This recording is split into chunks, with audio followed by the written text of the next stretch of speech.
참으로 존귀한 분이십니다. 당신은 참으로 존귀하신 분이십니다. 소중한 분이세요. 소중한 분이세요. 당신은 축복의 근원입니다. 당신은 축복의 근원입니다. 축복의 통로입니다. 축복의 통로입니다. 당신의 삶에 만남의 복이 넘칩니다. 당신의 삶에 만남의 복이 넘칩니다. 형통의 복도 넘칩니다. 형통의 복도 넘칩니다. 당신의 인생은 성공했습니다. 당신의 인생은 성공했습니다. 아멘. 아멘. 얼굴도 보니까 아주 보기 좋게 다들 잘 탄 것 같아요.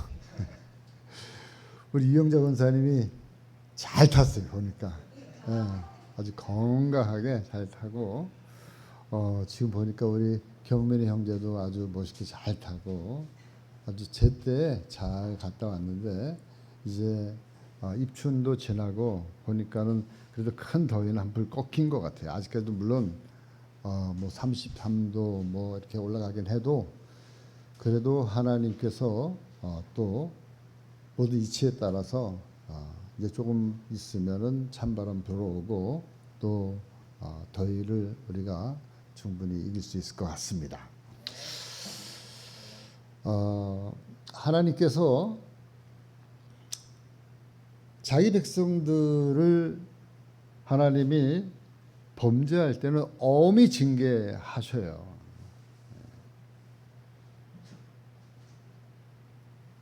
그러나 엄히 징계하지만 영원히 버리지는 않으세요.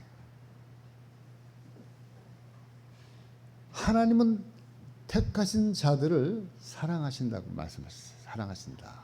저와 여러분들 하나님이 택하셨어요. 한번 택한 자는 하나님이 영원히 사랑하시는 거예요. 그리고 그 택한 자를 하나님이 반드시 회복시키고 그리고 구원하셔요. 바로 이것이 성경의 역사예요. 구약의 이야기예요. 또 현존하는 이스라엘의 모습이기도 해요. 여러분 지금 중동 지역에 보면 어떻습니까? 전쟁이 지금 일촉즉발. 언제 어떻게 어마어마한 전쟁이 일어날지 알 수 없는 몰라요. 핵 전쟁이 일어날 수도 있어요. 이란이랑 미국이랑 전부 다 핵을 보유하고 있기 때문에 지금 엄청난 그런 그 전쟁의 위기가 고조되어 있습니다. 그러니까 세계의 화약고가 중동이라고 예전부터 말하고 있어요. 왜? 거긴 또 기름이 많이 있기 때문에 뭐 어지간한 미사일 떨어지면 뭐 기름이 다 고갈되어지는 거예요. 여러분 이스라엘과 중동의 여러 나라는 오랫동안 적대 관계 속에서 서로 못 잡아먹어서 안달인 것처럼 으르릉 저르릉 거리고 있어요. 그 지난번에도 우리가 아는 것처럼 하마스라고 하는 무장단체가 이스라엘 사람들을 갑자기 공격해가지고 한 150명 정도를 붙잡아 갔잖아요. 죽이고. 그냥 놀러 온 사람들 갖다가 그냥 데리고 간 거예요. 죽인 거예요. 납치한 거예요. 그러니까는 이스라엘이 화가 났잖아요. 열이 받았잖아요. 그러니까는 하마스의 본거지인 가자 지구를 그냥 완전히 또 초토화시키는 거예요. 그래가지고 심지어는 지중해에 있는 물을 가지고 그 굴속으로 피해 다니는 그 사람들 그 물을 갖다가 그 굴을 갖다가 집어넣어가지고 물로 다 잠수시키려고 하는 그러한 그 상황이 지금 진행되어지고 있는 가운데 있습니다. 여러분 이들의 싸움은 우리가 좀 역사적으로 거슬러 올라가면 바로 이들의 싸움의 시작이 구약의 아브라함의 두 아들로부터까지 거슬러 올라가야 돼요. 아브라함의 아들이 어디냐 누구냐면 바로 이스마엘과 이삭. 여러분 우리가 아는 대로 아브라함이 나이가 들어감에 따라 하나님이 아들을 주겠다고 약속을 했잖아요. 약속을 했는데 나이가 점점 차가는 거예요. 75세 때 하나님이 불렀어요. 그리고 내가 너에게 아들을 주겠다. 근데 80세가 돼도 아들이 없고 85세가 돼도 아들이 없고 하니까 아브라함과 그 아내 사라가 마음이 급한 거예요. 그래서 그 아내 사라가 여보 우리 이래는 안 되겠어. 내 여종인 몸종으로 있는 그 하갈을 당신한테 줄 테니까 당신이 대를 씨를 이어나가야 될 것 같아. 그래가지고 그 사라의 몸종인 하갈을 아브라함에게 줘가지고 낳은 사람이 누구냐면 바로 이스마엘이. 그런데 우리가 다 아는 대로 아브라함 나이 100세가 되어졌을 때 하나님이 약속의 자녀인 이삭을 준 거예요. 그러니까는 본의 아니게 아들이 둘이 되어진 거예요. 근데 보니까는 이스마엘이 나이가 더 많잖아요. 이스마엘이 아브라함 86세에 났으니까 14살 많은 거예요. 이삭보다. 그러니까는 이삭이 막 자랄 때 이스마엘이 가가지고 꿀밤도 주고 혼도 내고 막 그러니까 사라가 보니까 열 받아요, 안 받아요? 아니 이게 뭔데 내 아들 갖다 꿀밤 주고 막 혼내고 안 볼 때 막 구박하는 거예요. 그러니까는 사라가 안 되겠다 해가지고 그 남편 아브라함에게 여보 쟤들 다 내쫓아버려. 그래가지고 하갈이랑 이스마엘을 쫓아버리는 거예요. 예? 옛날이나 지금이나 여자가 파워가 센 것 같아. 예?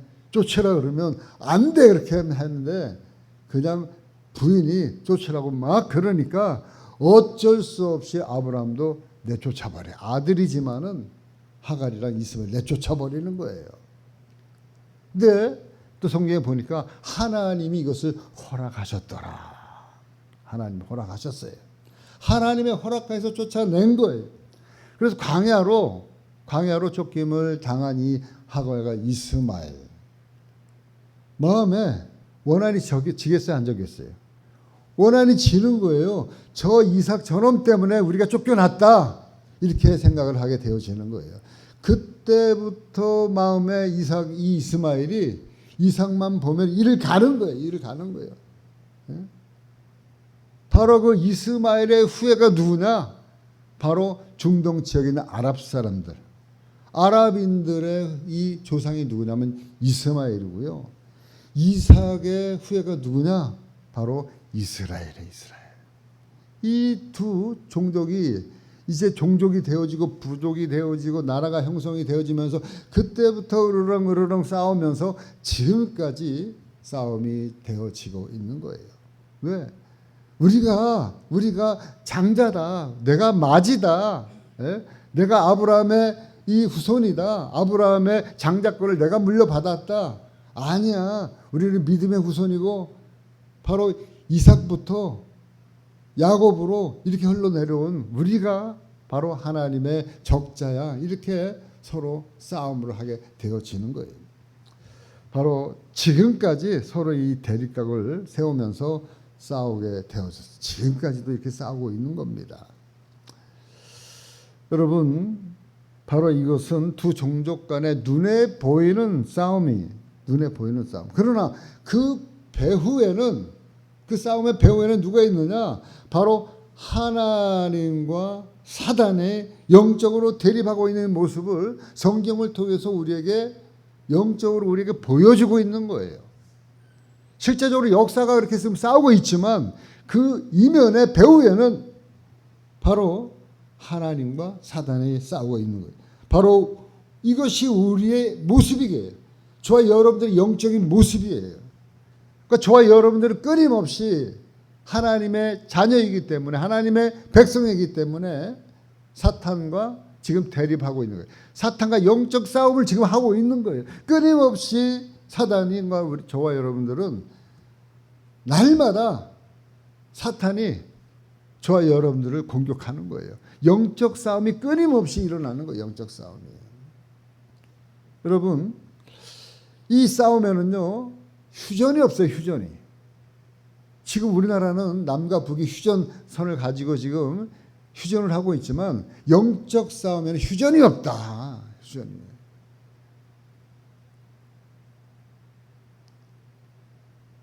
내가 물리치지 않으면 내가 당하고 있는 거예요. 내가 질 수밖에 없는 거예요. 영적 싸움에는요, 휴전이 없어요. 타협이 없어요. 이겨야만 되는 거예요. 이겨야만. 이겨야만이 우리가 살아남을 수가 있는 거예요. 이기지 않으면 저와 여러분들은 지는 거예요. 무너지는 거예요. 자빠지는 거예요. 그러니까는 우는 사자같이 두루 삼킬 자를 찾아다닌다. 이렇게 베드로 사도는 표현을 하고 있는 거예요. 영적인 싸움이 지금 치열하게 중동에서만 있는 게 아니라 저와 여러분들의 삶의 현장 속에서 끊임없이 사단은 우리의 약한 부분을 치고 들어오는 거예요. 우리의 약한 부분, 나의 약한 부분, 내가 어디가 약하느냐, 그 약한 부분을 차고 들어오기 때문에 우리는 정신을 바짝 차리고 있어야 되는 겁니다. 여러분, 최후의 승리자만이 영광의 면류관을 쓸 수가 있기 때문에 그래.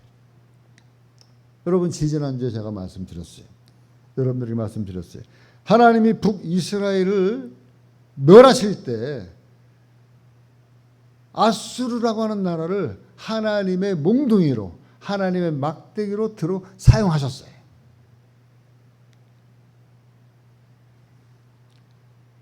여러분, 그런데 완전히 멸망시킨 게 아니라 그때 유다로 피난한 자, 그래서 살아남은 자, 그 남은 자들은 하나님이 피할 길을 주시고 그들을 갖다 하나님이 구원시키신다고 말씀하셨어요. 그 사람들을 일곱 교회를 통해서 계속해서 이기는 자 우리 찾아봤잖아요. 이기는 자에게 하나님이 면류관을, 많은 상급을 하나님이 우리에게 요한계시록을 통해서 말씀하고 있는 거예요. 이기는 자가 되어졌을 때 저와 여러분들은 바로 하나님께서 예비한 그 나라에 가서 하나님으로부터 영광의 면류관, 썩지 않는 면류관을 우리가 받게 될 줄 믿습니다. 성경은요, 하나님의 계시의 메시지예요. 계시의 메시지. 그 계시의 핵심은 뭐냐? 계시의 핵심은 구원이고 회복이라는 거예요. 하나님이 이렇게 성경 말씀 66권에 써 있는 이 모든 말씀을 딱 두 단어를 뽑으라면 구원과 회복이에요. 구원과 회복. 하나님은 싸워서 끝까지 이긴 자를 구원시키신다는 거예요. 회복시키신다. 그 구원과 회복을 이루시는 분, 역사의 주인이신 예수 그리스도, 그분께서 이 땅에 오셔서 구원하고 회복시키신다. 성경은 한결같이 이것을 증거하고 있는 책이에요. 그렇기 때문에 하나님의 언약의 말씀은 천지는 없어질지라도 이 말씀은 없어지지 않는다고 말씀하고 있어요. 마태복음 5장 18절 말씀. 진실로 너에게 이르노니 천지가 없어지기 전에는 율법의 1.1획도 결코 없어지지 아니하고 다 이루리라. 아멘. 천지가 없어질지라도 하나님의 말씀은 1.1획도 다 성취되어진다는 거예요. 다 반드시 이루어간다. 저 여러분들이 믿거나 말거나예요. 여태까지 역사가 이루어져 가고 있어요. 이루어져 왔어요. 여러분, 이 말씀을 따라서 하나님은 반드시 마지막 때까지 이 말씀을 반드시 이루실 거예요. 저와 여러분들을 천국에까지 반드시 이끌고 가실 거예요. 여러분, 반드시 우리는 이 산 소망을 우리가 가져야 합니다. 다만 이것을 이루기까지 때가 있는 때가, 어떤 때냐? 인내를 하는 때가 있는 거예요. 인내. 저와 여러분들이 지금 인내할 때. 또 인내하고 또 인내하고 또 인내하고 결국 남은 자의 반열에 서기까지 저와 여러분들은 끝까지 싸워서 이기고 인내하고 우리가 남은 자의 반열에 서 있어야 되는 거예요. 여러분, 하나님은 역사의 처음이고 나중입니다. 하나님은 역사의 주인이세요. 하나님은 역사의 주관자 되십니다. 그 중심에 예수 그리스도가 있는 거예요. 예수 그리스도. 여러분들에게 누누이 말씀드렸어요. 역사의 그 기준이 누구냐? 바로 예수 그리스도다. 역사의 주인이기 때문에 역사의 처음과 나중이 예수 그리스도로 말미암아 다 성취가 되어지기 때문에 예수 그리스도가 중심이라는 거예요. 여러분, 사실상 성경은 이것 빼놓고는 더 이상 할 말이 없는 거예요. 우리가 잠언의 말씀, 지혜의 말씀대로 그 말씀을 가지고 살아가야 될 그런 그 이야기들도 많이 있지만, 그런 가장 핵심은 뭐냐? 바로 예수 그리스도. 그분이 역사의 주인이고 역사의 나중대신. 이거 외에는 할 말은 없는 거예요.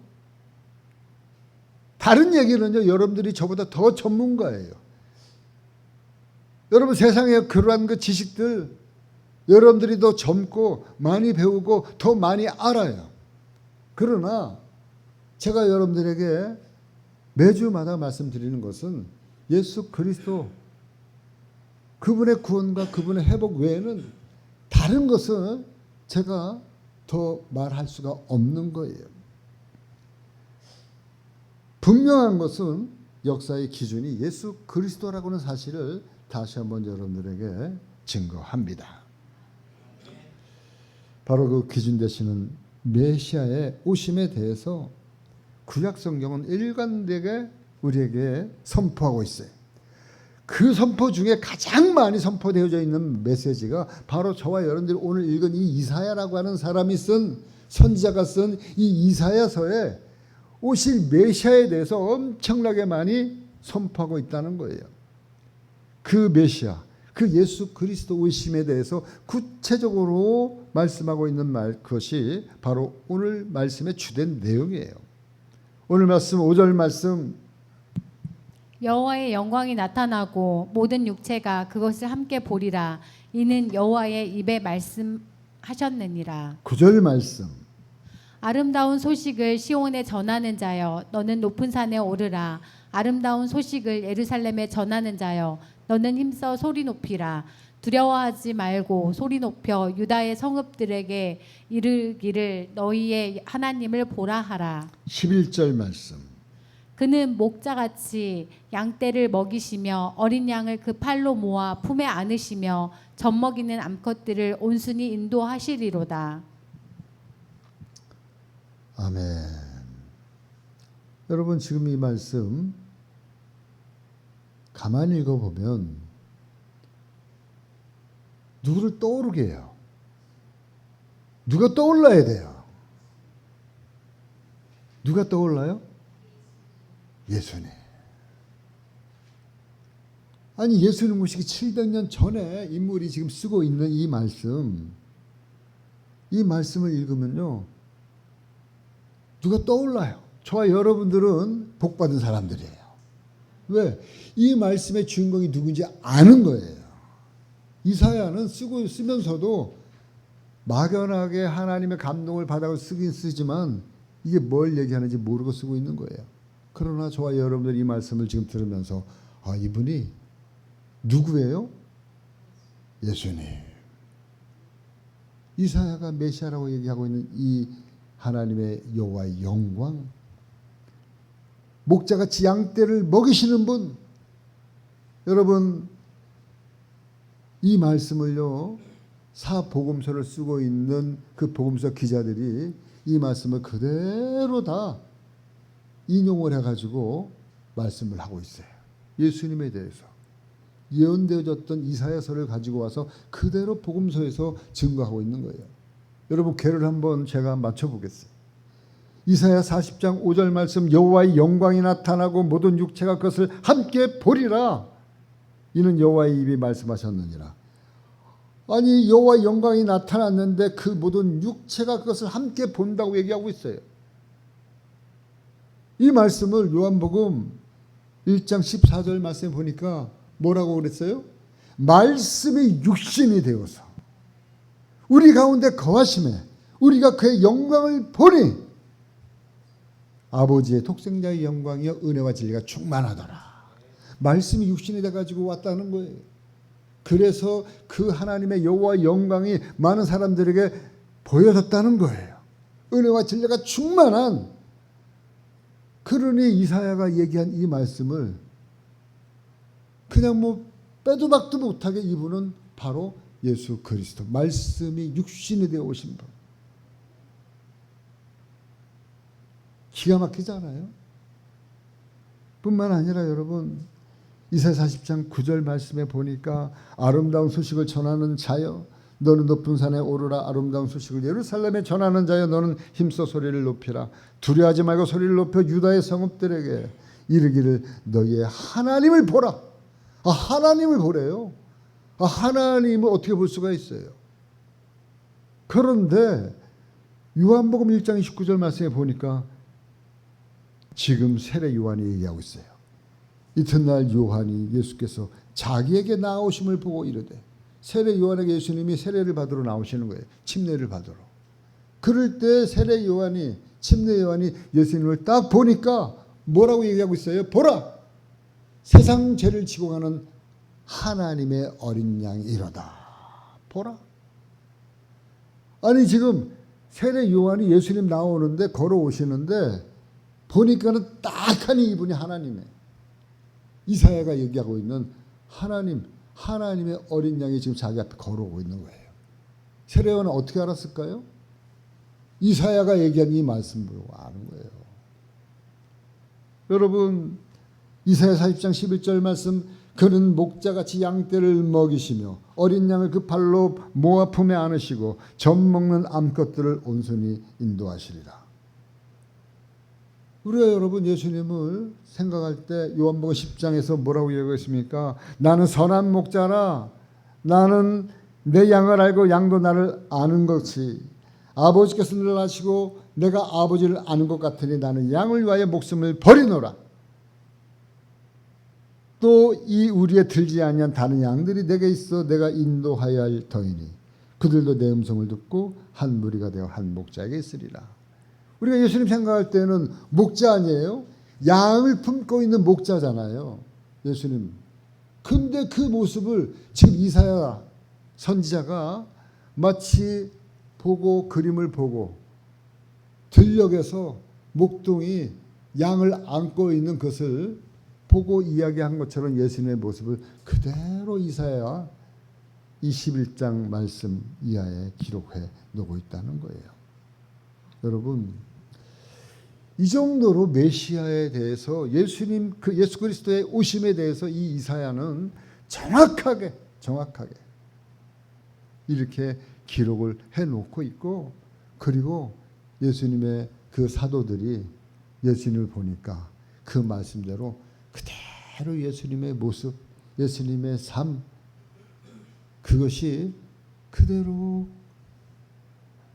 이루어졌음을 성경은 우리에게 이야기하고 있어요.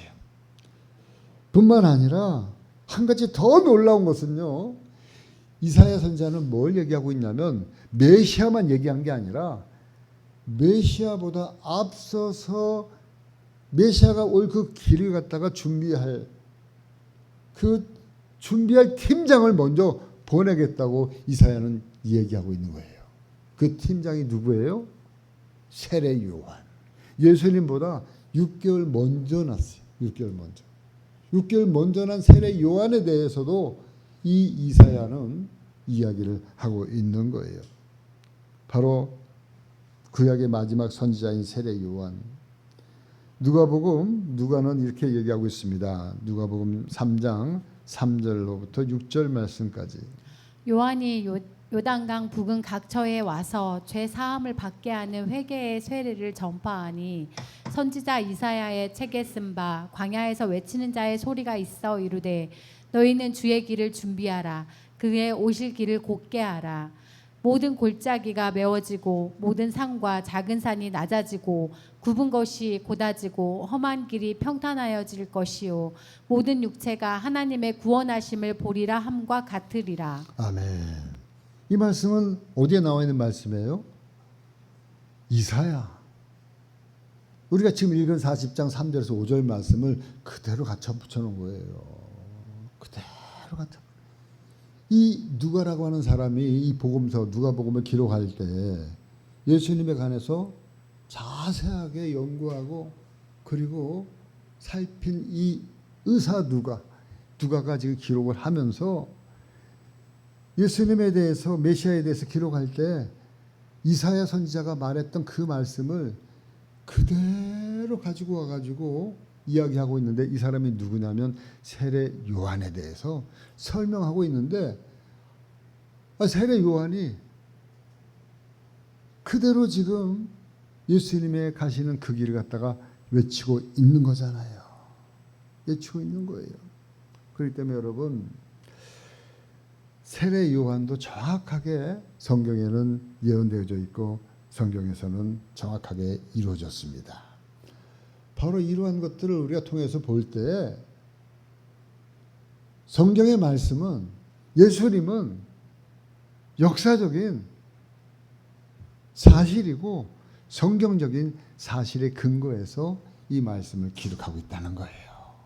그렇기 때문에 저와 여러분들은 앞으로 오실 예수님, 우리가 가야 될 천국, 여기에 대한 확신, 소망을 우리가 분명하게 가져도 넉넉하게 괜찮다.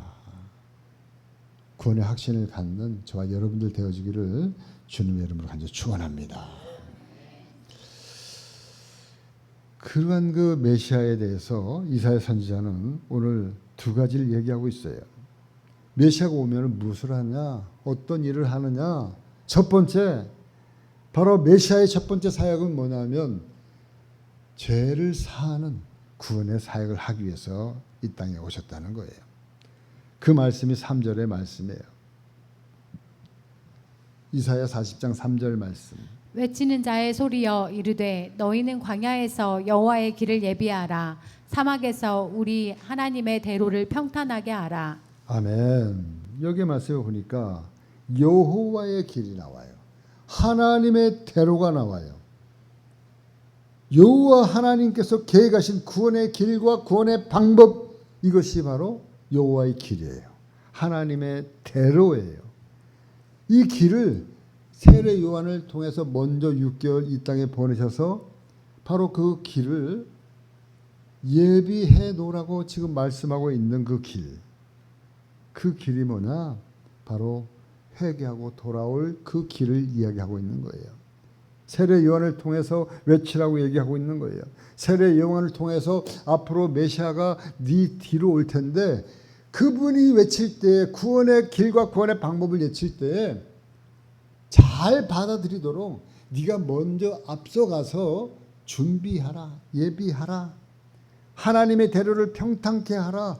구원의 길을 네가 먼저 만들어놔라. 이렇게 얘기하고 있는 거예요. 사람들의 마음의 밭을 갈아엎어놔라 이거예요. 사람들의 마음의 밭을, 딱딱했던 그 마음의 밭을, 돌짝과 같은 그러한 밭들을 갈아엎어놔라. 그래서 세례 요한이 외침은 뭐냐? 회개하라요. 회개하라. 회개하라. 너희들이 죄사함을 받는 회개를 하지 않으면 구원을 받을 수가 없다. 여러분, 회개의 밭을 갈고 회개의 길을 이 세례 요한을 통해서 갈게 했던 거예요. 여러분, 하나님의 구원 사역은 다른 거 아니에요. 저와 여러분들이 죄인임을 알고 하나님 앞에 회개의 자리로 나오는 것이 구원의 첫 번째 방법이에요. 우리가 날마다 알고 짓고 모르고 지은 죄들마다 하나님 앞에 나와서 하나님, 내가 죄인입니다. 내가 죄인입니다. 내가 죽어야 될 죄인입니다. 회개의 자리로 나오는 것이 저와 여러분들이 구원을 받는 첫 번째 길이라는 거예요. 하나님을 회개하고 돌아오는 자들은 언제든지 받아주셔요. 언제든지 하나님은 긍휼히 여겨 주셔요. 아무리 지옥같이 붉은 죄를 졌다 할지라도 하나님 앞에 회개하고 돌아오면요, 우리 하나님은 언제나 달려가서 끌어안아주면서 잘 왔다, 고맙다, 그 얘기가 누구 얘기예요? 탕자 얘기잖아요. 탕자 큰 아들이 재산을 다 받아가지고 유산을 받아가지고 외국에 나가서 허랑방탕 다 쓰고 나갔는데 아버지는 어떻게 해요? 아버지는 하나의 아들이 돌아올까봐 늘 동구밭 어귀에서 멀리 그림자라도 아들의 그림자라도 얼씬거릴까봐 늘 나가서 멀리 바라보는 거예요. 그럴 때 어른 그림자가 비치는데 보니까 큰 아들 같아. 달려가가지고 보니까는 큰 아들이 주엽 열매 먹으면서 아직 그짓골하고 와가지고 아버지 하면서 달려오는 그 아들을 끌어안는 그 아버지의 모습. 그 아버지가 누구예요? 우리 하나님 아버지. 이 탕자의 비유를 왜 얘기했어요? 저와 여러분들에게 언제든지 늘 돌아오기만 하면 하나님의 긍휼하심은 쫓아나가서 달려나가서 저와 여러분들을 맞이해주는 자비로우신 자비가 넉넉하신 하나님이신 줄 믿습니다. 우리 하나님은요 이런 분이세요. 시편 51편 17절 말씀. 하나님께서 구하시는 제사는 상한 심령이라. 하나님이여 상하고 통회하는 마음을 주께서 멸시하지 아니하시리이다. 아멘. 하나님이 구하는 제사는요 정말 원하는 제사는 상한 마음, 상한 심령, 상한 심령을 가지고 하나님 앞에 나오면 하나님은 그 사람을 절대로 멸시치 아니하신다고 이렇게 딱 성경에다가 도장을 탁 찍어놨어요. 할렐루야. 두 번째 메시아의 사역은 뭐냐? 한번 따라해 보세요. 심령 부흥의 사역이다. 심령 회복의 사역이다. 심령이라는 것은 마음의 마음. 4절 말씀을 보니까 골짜기마다 도두어지며 산마다 언덕마다 낮아지며 고르지 아니한 곳이 평탄하게 되며 험한 곳이 평지가 될 것이요. 아멘. 여기서 지금 얘기하고 있는 골짜기마다 산마다 언덕마다 고르지 아니한 곳 험한 곳 뭘 얘기하는 거예요? 전부 다? 우리들의 마음밭을 얘기하는 거예요. 우리들의 마음밭. 그래서 예수님이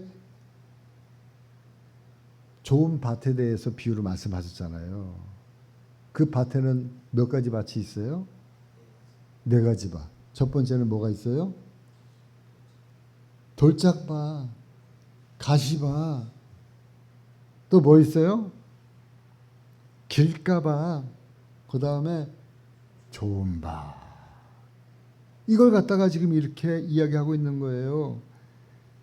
골짜기같이 골이 패여있는 그러한 마음들, 산처럼 언덕처럼 교만한 그러한 거 오만하게 높아진 마음들, 고르지 못하고 때로는 울퉁불퉁 들쭉날쭉한 그러한 마음들, 심령이 강팍하고 그리고 험악한 마음들, 이러한 그 여러 가지의 마음들이 있어요. 인간들의 마음에는요. 하루에도 이런 마음들이 12번 바뀌어요. 우리의 마음속에. 이런 마음들을 지금 쭉 얘기한 거예요. 지금 여기. 이렇게 표현을 한 따름이에요.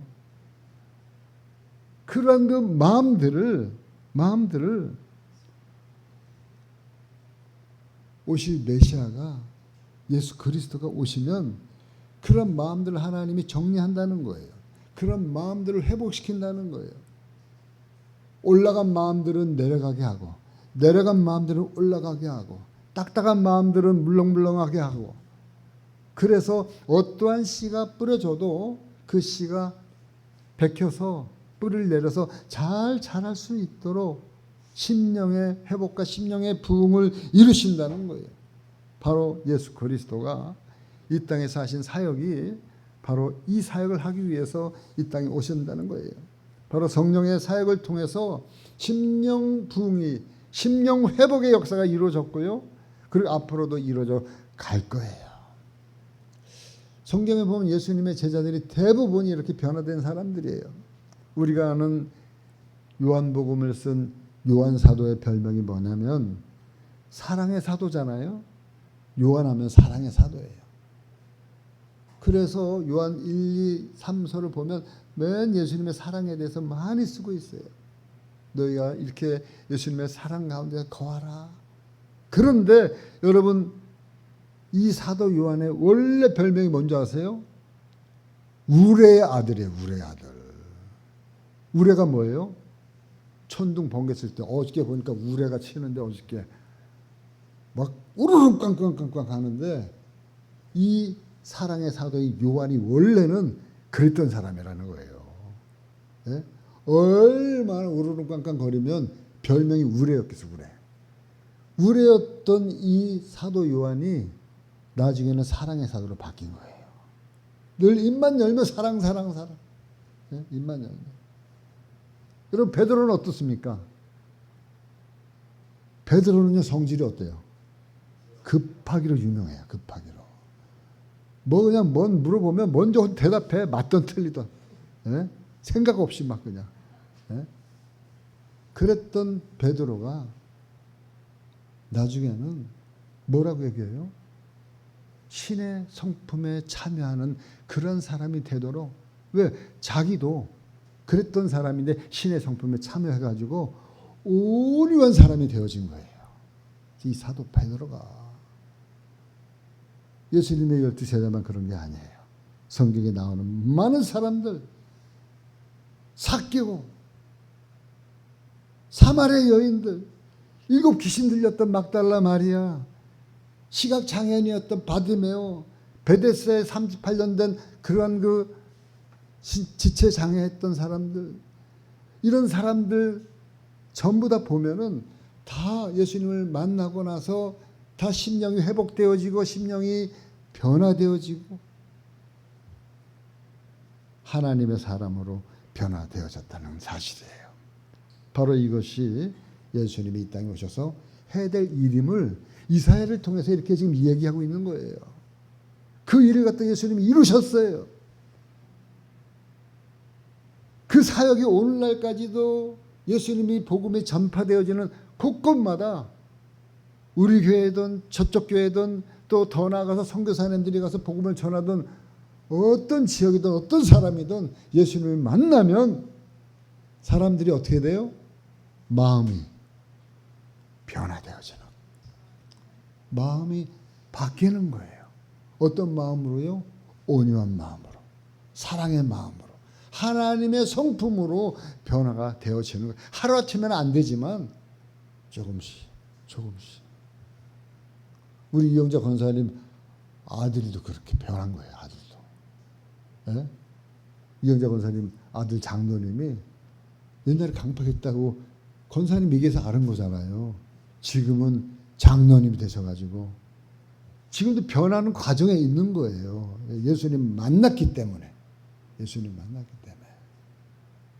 다 마찬가지예요. 여기 있는 분들 다 예수님을 만나서 변화되어지고 있는, 진행 중에 있는 줄 믿습니다. 여러분, 예수님이 이 땅에 오셔서 우리의 육신도 치료해 주셨지만 예수님의 포인트는 어디 있냐면 우리의 심령의 회복이에요. 심령. 우리의 마음을 위로해 주시고요.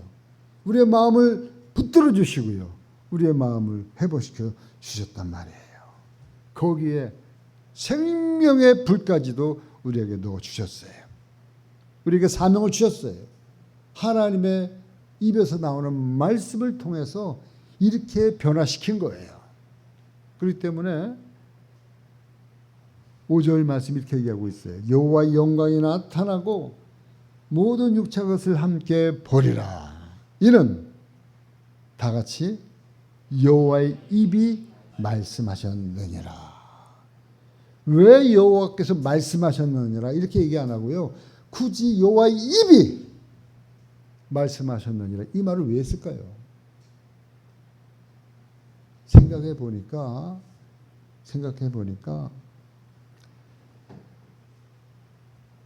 여호와의 입이라는 말씀은 뭐냐면 두말할 필요 없다는 거예요. 그분이 말씀한 거는 그냥 눈 감고 믿어라 이 소리예요. 아멘입니까? 그분이 말씀한 거는, 그분의 입에서 나온 것은 물어보지도 말고 뭐예요? 믿어라. 물어보지 말고 믿으시라는 거예요. 물어보지 말고. 왜요? 한 번 말씀하신 것은 반드시 이루시니까. 한 번 말씀하신 거는요, 이사야가 이렇게 얘기했는 게 다 이루어졌어요, 안 이루어졌어요? 그냥 다 이루어졌잖아요. 그러니까 여호와 입에서 나온 말은 우리는 무조건 아멘하고 믿으시면 되는 거예요. 한 번 하신 말씀은 반드시 행하시고 지키신다는 거예요. 그 여호와 입에 대해서 다음 절에 이렇게 확실하게 얘기하고 있어요. 뭐라고 얘기하고 있느냐? 6절부터 8절 말씀. 말하는 자의 소리여 이르되 외치라. 대답하되 내가 무엇이라 외치리까 하니 이르되 모든 육체는 풀이요 그의 모든 아름다움은 들의 꽃과 같으니 풀은 마르고 꽃은 시듬은 여호와의 기운이 그 위에 붐이라. 이 백성은 실로 풀이로다. 풀은 마르고 꽃은 시드나 우리 하나님의 말씀은 영원히 서리라 하라. 아멘. 우리 하나님의 말씀은 어떻게 한다고요? 영원히 서리라. 뭐랑 비유를 했어요? 우리의 육체랑 비유했잖아요. 우리의 육체가 뭐예요? 풀과 같고 꽃과 같다. 예? 우리 육체를 믿지 말고 영원히 변하지 않는 하나님 말씀 믿어라. 여러분, 풀이 얼마나 빨리 말라요? 풀이. 여러분, 꽃이 얼마나 빨리 집니까? 우리 교회 꽃꽂이 하러 오시는 우리 변 목사님, 저거 강원도에서부터 꽃꽂이 해가지고 제가 오지 말라고, 이제는 오지 말라고 그렇게 해도 해주고 싶대요. 제발 막지만 말래요. 그냥 갖고 오시면 감사해요. 근데 왜 제가 막냐? 치우는 게 더 힘들어. 가지고 올 때는 꽃이 아름답고 이쁘고 향기롭고 좋은데 일주일을 못 가요. 일주일 지나면 이제 냄새 나고 안 치우면 그냥 그걸 볼 수가 없어. 얼마나 빨리 시드는지 몰라요. 근데 우리 육체가 그렇다는 거예요. 우리 육체가 이와 같다는 거예요. 예? 여기 계신 우리 권사님들, 우리 김정현 권사님, 이영자 권사님 지금 80이 넘으셨지만 젊을 때 그 이쁜 얼굴이 얼마나 젊을 때 한임을 하셨겠어, 두 분 다. 예? 근데 지금 금세 지냈죠. 생각해 보면 젊을 때에 그 이뻤던 고왔던 그 얼굴이 지금 보면 이렇게 빨리 진 거예요.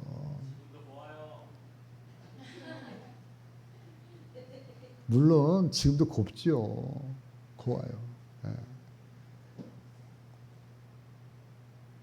우리 안수 집사님이요, 지금도 멋있지만 젊을 땐 정말 어디 탤런트 깜치게 멋있었어요. 우리 안수 집사님 지금도 멋있지만. 근데 여러분, 이 말씀 그대로예요. 우리가 젊을 때 잘 나가던 시절이 있었어요. 그런데 그 젊음이 언제나 젊을 것 같은데 나도 모르게 한 세대가 훅 지나간 거예요. 저도 그래요. 저도.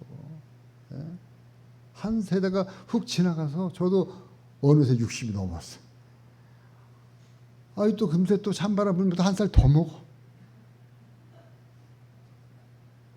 죄송합니다만 그렇습니다. 우리 육체는요, 잠시 잠깐이에요. 여기 말씀에 있는 것처럼 여호와의 기운이 그 위에 불어버리면 다 시들고 말아요. 다 연약하게 그지없는 게 사람이라고 하는 거예요. 이 육체라는 거예요. 그런데 오직 여호와의 입에서 나오는 말씀은 시들지 않는다. 그 말씀을 하고 있는 거예요. 지금요. 푸른 마르고 꽃은 시드나 우리 하나님의 말씀은 다 같이 영원히 서리라. 영원히 서리라. 영원히 살아있는 말씀이다. 한번 하신 말씀은 다 이루시고 성취하신다. 그 말씀이 하나도 땅에 떨어짐이 없다. 이사야가 선포한 그 말씀은 정황무오하게도 다 맞아 떨어졌습니다. 이사야가 메시아에 대한 예언은 정말 상상을 초월할 정도로 정확하게 맞아 떨어졌습니다. 심지어는요, 예수님의 얼굴 모습까지 그 예언이 얼마나 정확하게 이루어졌는지 이사야 53장 2절 3절 말씀. 그는 주 앞에서 자라나기를 연한 순 같고 마른 땅에서 나온 뿌리 같아서 고운 모양도 없고 풍채도 없은즉 우리가 보기에 흠모할 만한 아름다운 것이 없도다. 그는 멸시를 받아 사람들에게 버림받았으며 간고를 많이 겪었으며 질고를 아는 자라. 마치 사람들이 그에게서 얼굴을 가리는 것 같이 멸시를 당하였고 우리도 그를 귀히 여기지 아니하였도다. 아멘. 지금 누구 얘기하고 있는 거예요? 오실 메시아 예수님의 모습에 대해서 지금 얘기하고 있는 거예요. 여기 여러분 2절 말씀을 보면 그 모습이 우리가 성화에서 나오는 예수님의 잘생긴 모습, 그런 모습이에요? 아니면 사람들이 아유, 예? 손가락질할 그런 모습이에요? 예수님의 모습이 고운 모양이라고는 찾아볼 수 없는 모습이에요. 예수님의 모습. 성화에서 나오는 그런 그 막 그냥 빛이 나고 잘생기고 머리카락 길고 그런 모습이 아니란 말이에요. 예수님의 모습은 흠모할 만한 것이 하나도 없는 모습이에요. 예수님의 모습은 전형적인 유대인의 레브리코의, 예? 그러한 모습인데 예수님의 실제 모습이 어땠는지 아세요? 예수님의 실제 모습이 그랬어요. 뭘 보고 알 수 있냐면 여러분 요한복음 8장 56절 58절 말씀까지 보세요. 너희 조상 아브라함은 나의 때 볼 것을 즐거워하다가 보고 기뻐하였느니라. 유대인들이 이르되 내가 아직 50세도 못 되었는데 아브라함을 보았느냐. 예수께서 이르시되 진실로 진실로 너희에게 이르노니 아브라함이 나가기 전부터 내가 있느니라 하시니. 아멘. 아브라함이 나기 전부터 내가 있느니라. 지금 예수님이 얘기한 거 있는 거거든요. 아브라함보다 이스라엘 백성들이 누구 조상, 누가 후예예요? 아브라함 후예인데 예수님이 얘기하고 있는 거예요. 내가 아브라함 나기 전부터 있었다. 그런데 그렇게 얘기하고 있는 예수님을 보니까 사람들이 뭐라고 얘기했어요? 57절에 유대인들이 이르되 내가 아직 50세도 못 되었는데 아브라함을 보았느냐? 아, 지금 예수님 몇 살이에요? 30세 초반. 지금 여기 30대 초반이에요. 우리 어진이 형제나 우리 이혜준, 이명진 집사님. 지금 50처럼 보여요? 30대 초반인데 예수님의 몰골이 얼마나 사갔으면, 얼마나 늙게 보였으면 뭐라고 얘기했다고요? 50도 못 된 사람이 네가 아브라함보다 나이가 더 많냐? 이렇게 물어보는 거랑 똑같은 거예요. 얼마나 예수님의 몰골이 일그러졌으면. 이사야가 얘기한 그 예언의 메시지랑 똑같아요. 그러니까는 우리는 부인할 수가 없는 겁니다. 부인할 수가 없는 거예요. 이 모습까지도 이사야 예언이 그대로 성취되어졌어요. 아멘입니까? 여호와의 입에서 나온 말씀이기 때문에 그 하신 말씀은 반드시 성취되어지는 거예요. 사랑하는 성도 여러분, 우리가 의지하고 믿을 것은